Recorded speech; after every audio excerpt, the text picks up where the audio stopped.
Brazen.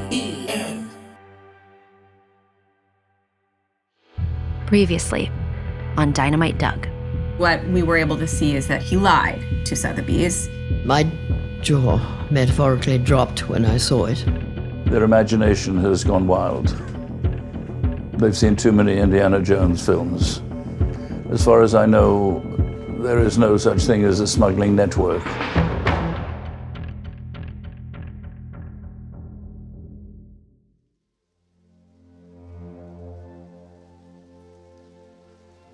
When the war came to Cambodia, I was 11 years old. Poon Sakona has lived a life that's difficult for anyone to comprehend.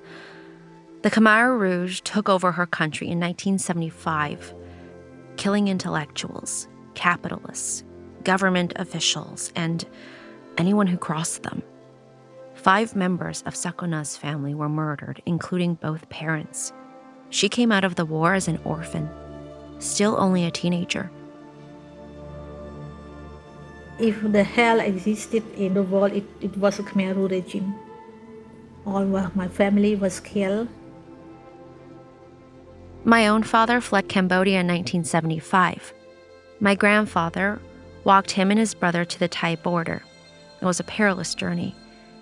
My father and uncle eventually made it to a refugee camp, and then onward to Toronto in Canada in 1979. That's where my dad and mom, also a Cambodian refugee, got married. They built a good life for us, but my father never got to see his dad again. My grandfather passed away during the Khmer Rouge takeover after walking over 30 days to try to escape.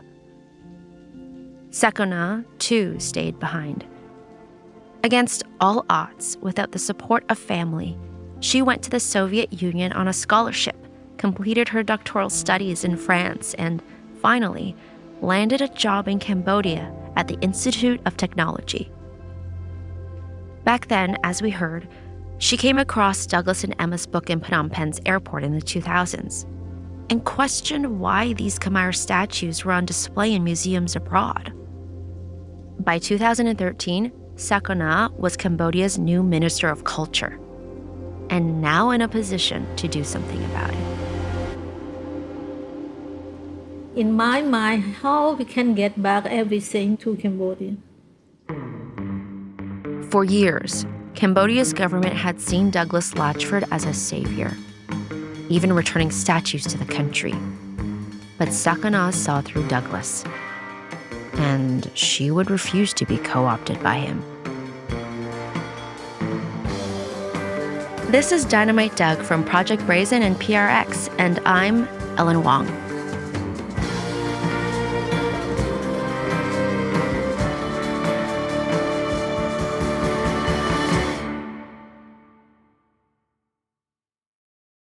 As the U.S. battled Sotheby's in court, prosecutors were also building a criminal file on Douglas. Sensing danger, Douglas would try to get close to Sakona while at the same time continuing the con with the help of his American enablers.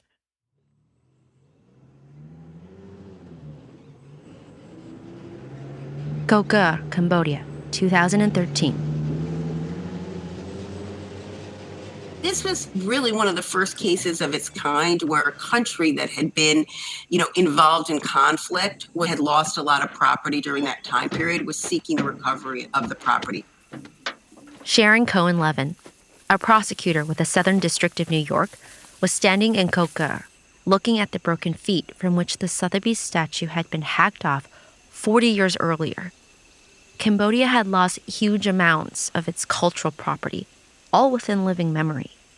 This wasn't like the Elgin marbles being looted by British aristocrats hundreds of years ago.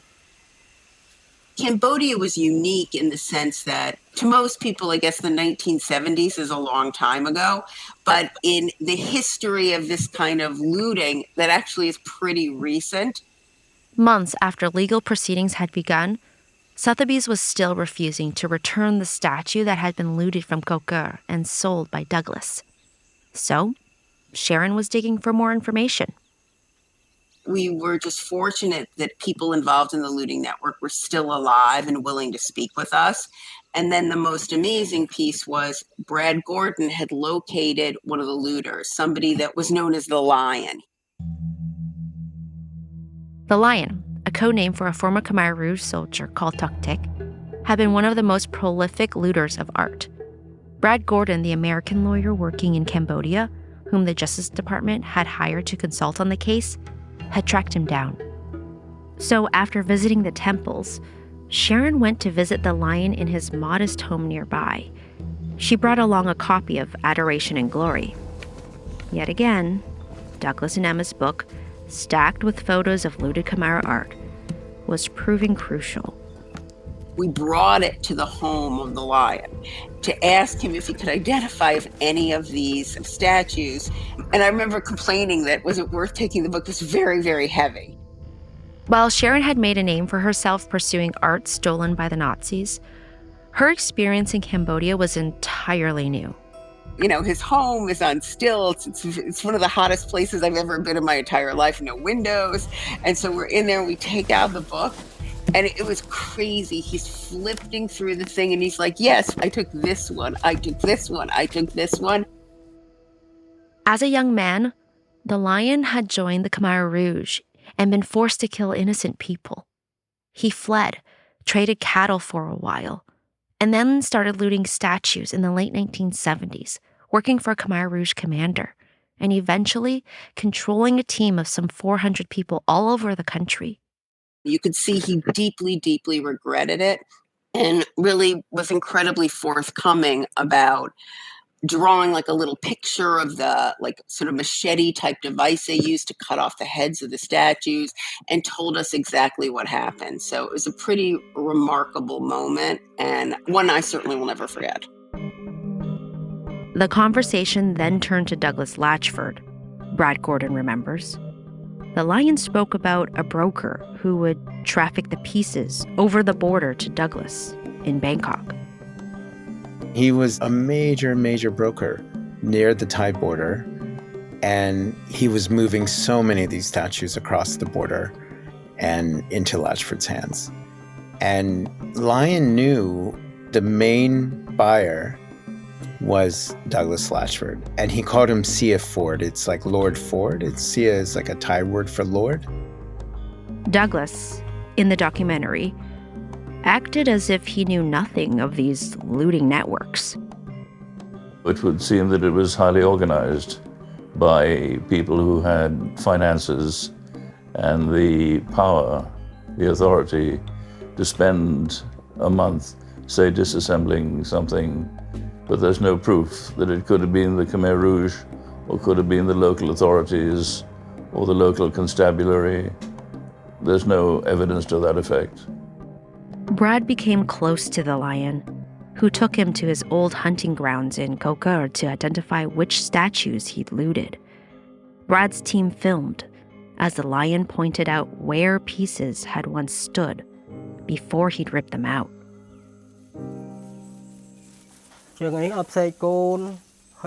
So this is a child with a crown. This is a female.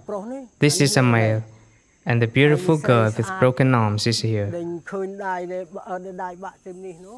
As they trudged through the jungle, Brad was shocked by the Lion's tales of joining the Khmer Rouge in the 1970s. When he was 11, 12 years old, he had participated in massacres, huge massacres. And he told me about how many people he killed during the Khmer Rouge period.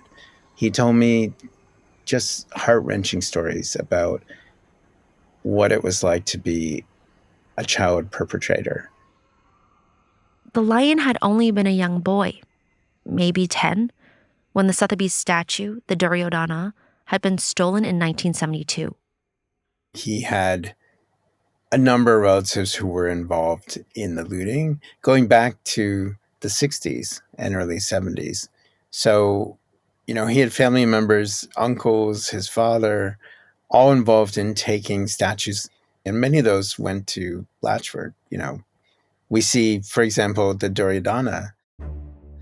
It went out maybe in 1972, and Lion's family were involved in that. And Lion was, you know, riding on the ox cart as like a 10-year-old when these were taken out. This is maybe right on the eve of him being recruited into the Khmer Rouge as a child soldier.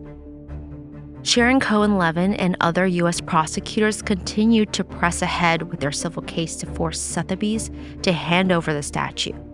But all of the lion's talk of Sia Ford or Douglas Latchford got them thinking perhaps there was enough information here to launch a criminal probe. Douglas Latchford was the premier expert on Khmer art. He was a hero in Cambodia, and we learned, really shocked to learn, that he actually was one of the key architects of the looting scheme and was responsible for the looting of hundreds and hundreds of statues.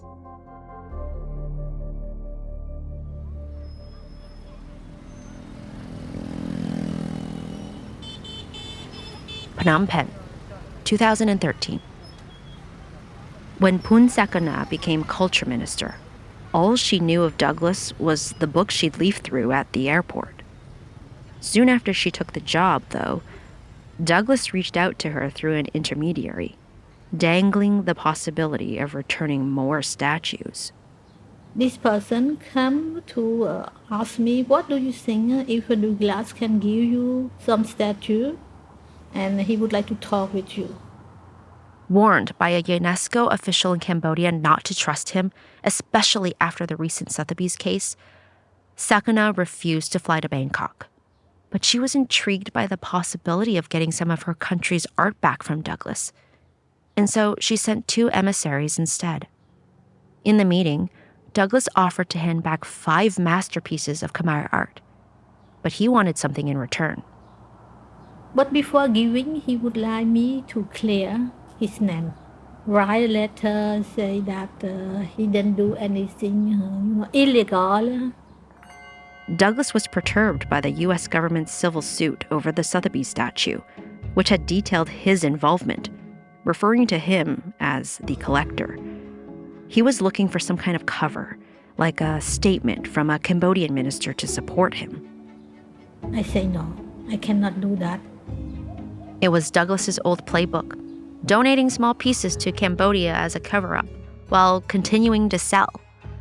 But the Cambodian government was getting more sophisticated, says William Haidt, who served in Cambodia as a diplomat in the 1990s and returned as ambassador from 2015 to 2018. The government of Cambodia has gotten steadily more capable since the mid-90s. The government's now better funded. They have better people working for them. They have access to better international legal help. And I think they, like everyone else, started to reappraise Latchford. He had been hailed as the guy who brought Khmer art to the world. He was given basically a knighthood, right? And then it started to change.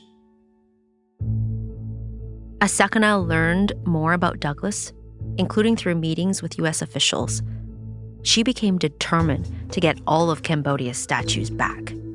And I think the other thing that went on is the politics of it changed in Cambodia.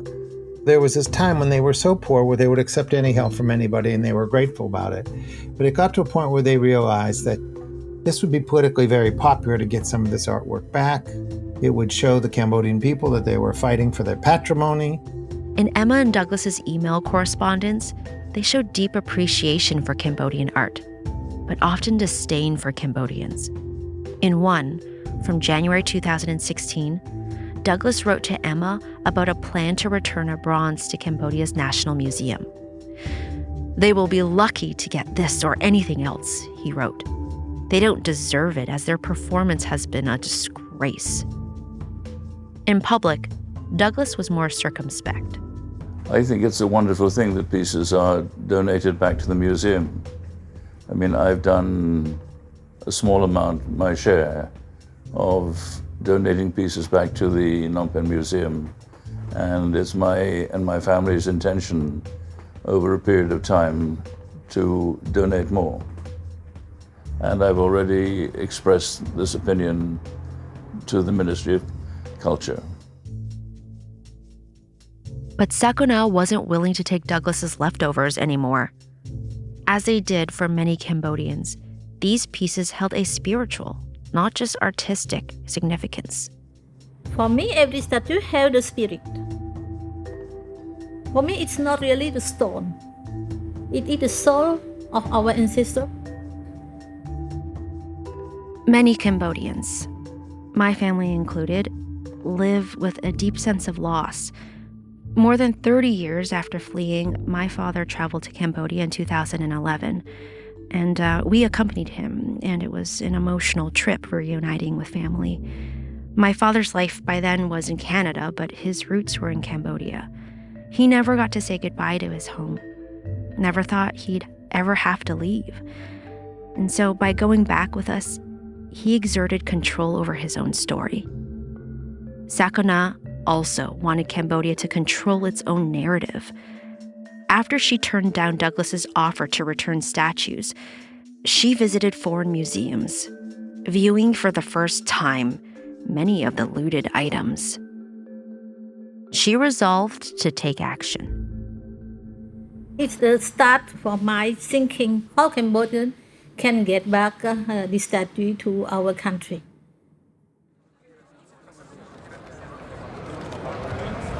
Of course, we'll miss them, but the new evidence that became apparent to us made it clear that they belonged back in Cambodia. Cambodia's newfound resolve soon paid off. The Metropolitan Museum, under pressure from Cambodia, agreed to more repatriations. Maxwell Hearn, a curator from the museum, traveled to Cambodia to bring back 2 statues. These were the 2 kneeling attendants, the centerpiece of Martin Lerner's collection at the Met, donated by Douglas and others, starting in the 1980s, which we heard about in episode 2. The Met, in a statement, said, "The Met voluntarily returned 2 objects known as the kneeling attendants to Cambodia, which were demonstrated to be from Kokor in 2013. This move was described as historic by Cambodian officials and one that paved the way for other repatriations to that country and cemented our strong and productive partnership with its cultural leaders." But the Met failed to give back scores of other statues linked to Douglas. A Met curator even asked Douglas in September 2013, after the return of the kneeling attendants, for him to loan the museum yet another statue. Douglas declined the request. In the present climate, it's perhaps not the wisest of things to do. I hope once this uncalled-for hunt is over and the wild stories are clarified and put to bed, people will be able to see the facts and reality more clearly. I have tried, and I believe succeeded, in promoting and generating a better understanding of the art. In tapes for the documentary, which aired in 2014, Douglas made it sound like the market for Khmer art had dried up under the international pressure. It's a good day for Cambodia. It's a bad day for the art market. I think since the Sotheby's case started 2 years ago, there's been very little for sale in auction houses and dealers in New York, particularly of Khmer art. But Douglas wasn't ready to throw in the towel. And beyond the Met itself, there were other actors in the art world who were willing to keep his trade going. Martin Lerner, the former curator, by now retired from the Met, had opened an art consulting business in upstate New York, and one of his most important clients was Douglas. Even in this new hostile climate, Douglas thought he could keep selling. As I said earlier, pieces that have provenance, pieces from the 50s and 60s or early 70s, I think those pieces probably will circulate again. But Douglas faced a problem. There was only a limited supply of such items. Martin helped out. Douglas paid him thousands of dollars to write appraisals for pieces, giving a scholarly gloss to them and aiding sales.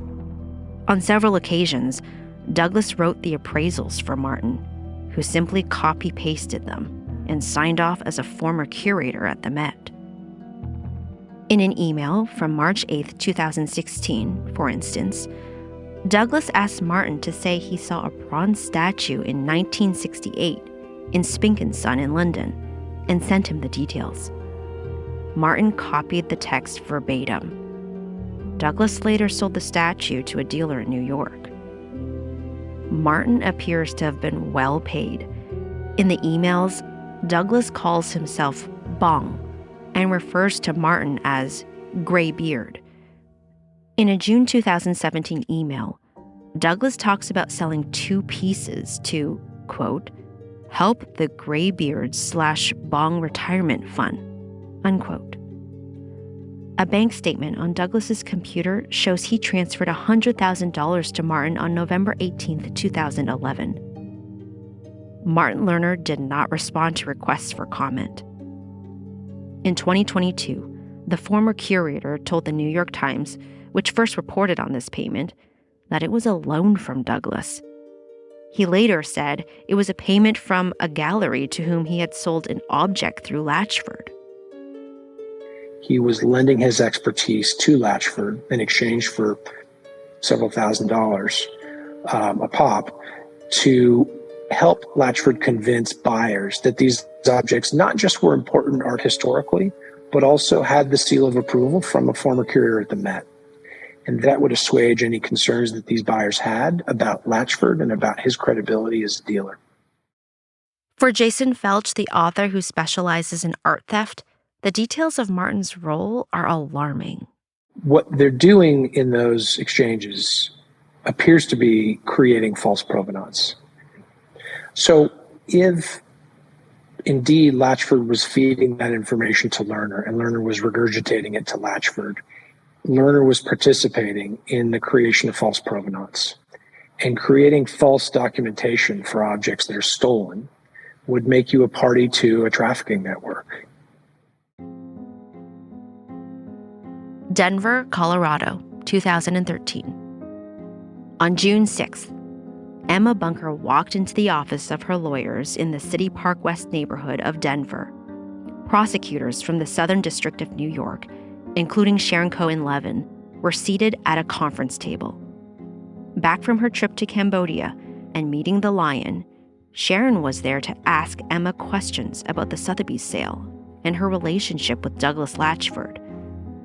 Emma had become known to prosecutors because of her role in helping Douglas create fake provenances in the Sotheby's case, says Jessica Feinstein, another prosecutor with a Southern District, who refers to Emma only as a scholar because investigations are still ongoing to this day.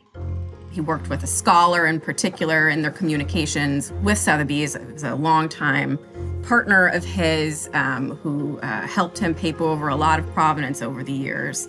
And the scholar popped up in those communications as well. So that day in Denver, prosecutors were testing Emma out. How much did she know? According to notes her lawyers took of the session, the tone was friendly at first. One prosecutor told Emma she wasn't the target of a criminal investigation. They were just trying to gather information for their civil case involving the Sotheby statue. However, Emma's lawyers sensed the hint of a threat of criminal proceedings against their client. Prosecutors were just scratching the surface.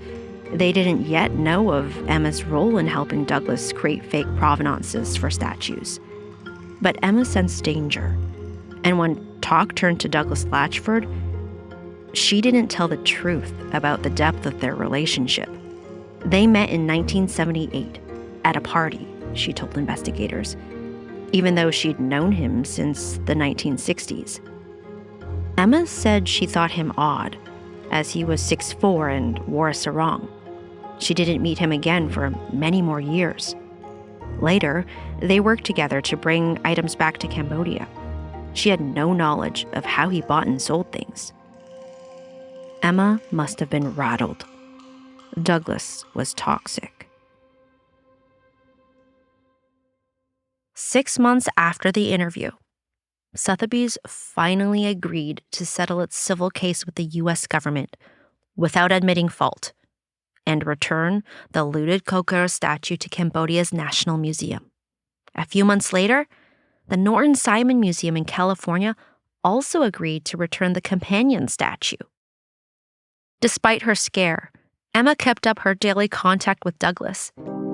He He even got hold of her lawyer's notes of the interview with prosecutors, and so he knew he was on their radar. Old and worried, Emma was getting more angry about negative press articles, about scholars who didn't take her seriously, about most other people, really.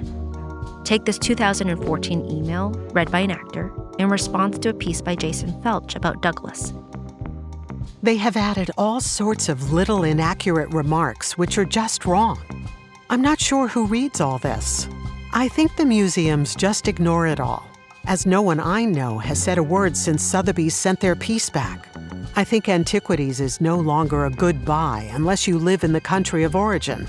Call when you're awake, fed, and friendly.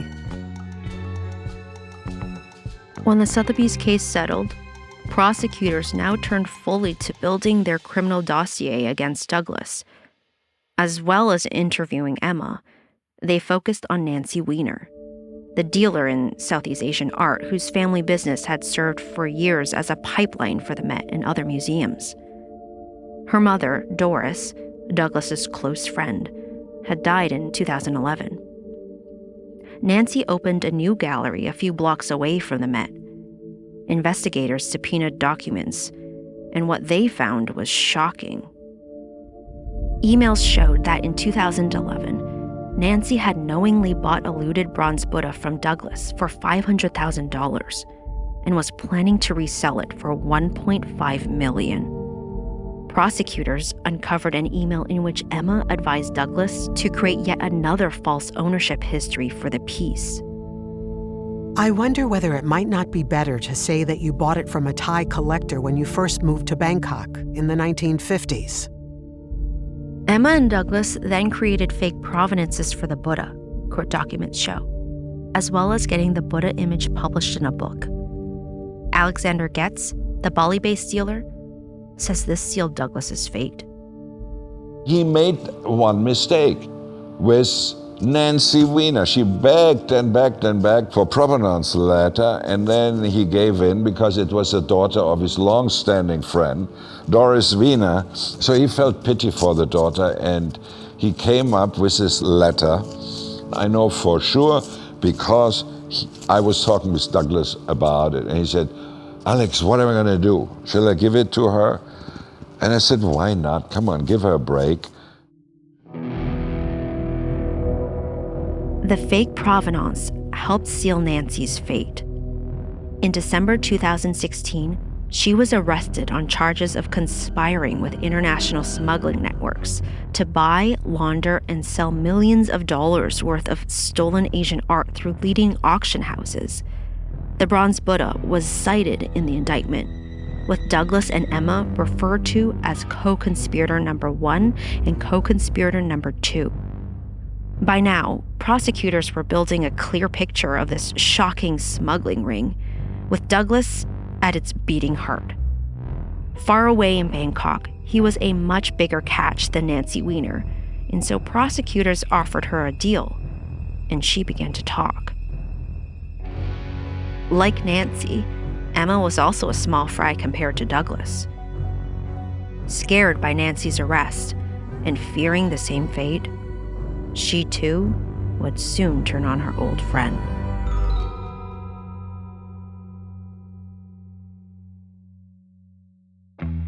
Next on Dynamite Doug. You know, it was like a spy movie. She's giving me secret information about where all these statues are. You know, in all big stories, you need a fall guy. The story is much darker than any of his critics even suspected at the beginning.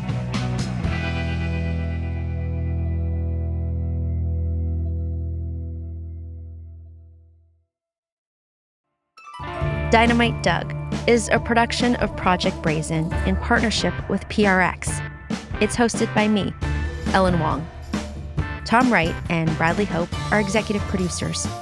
Sandy Smollins is the executive producer for Audiation. Tom Wright wrote the script, with reporting from Timothy McLaughlin and Evan Moffat. Joanne Levine is the story editor. Mariangel Gonzalez and Nicholas Brennan are senior producers. Matthew Rubenstein is the producer. Mix and music by Bang Music and Audio Post. Theme by Paul Vidolins. Underscore by Timo Elliston, Brian Jones, and Paul Vidolins. Lucy Woods is head of research. Ryan Ho is the creative director for the project, with cover art designed by Julien Pradier. The production coordinator for Audiation is Selena C. Reynolds. Voice actors are Sok Sambath, Jeremiah Putnam, Lois Allen Lilly, and Richard Trapp.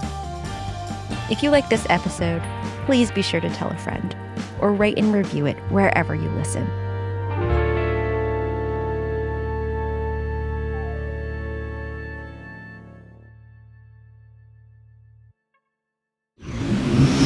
Audiation.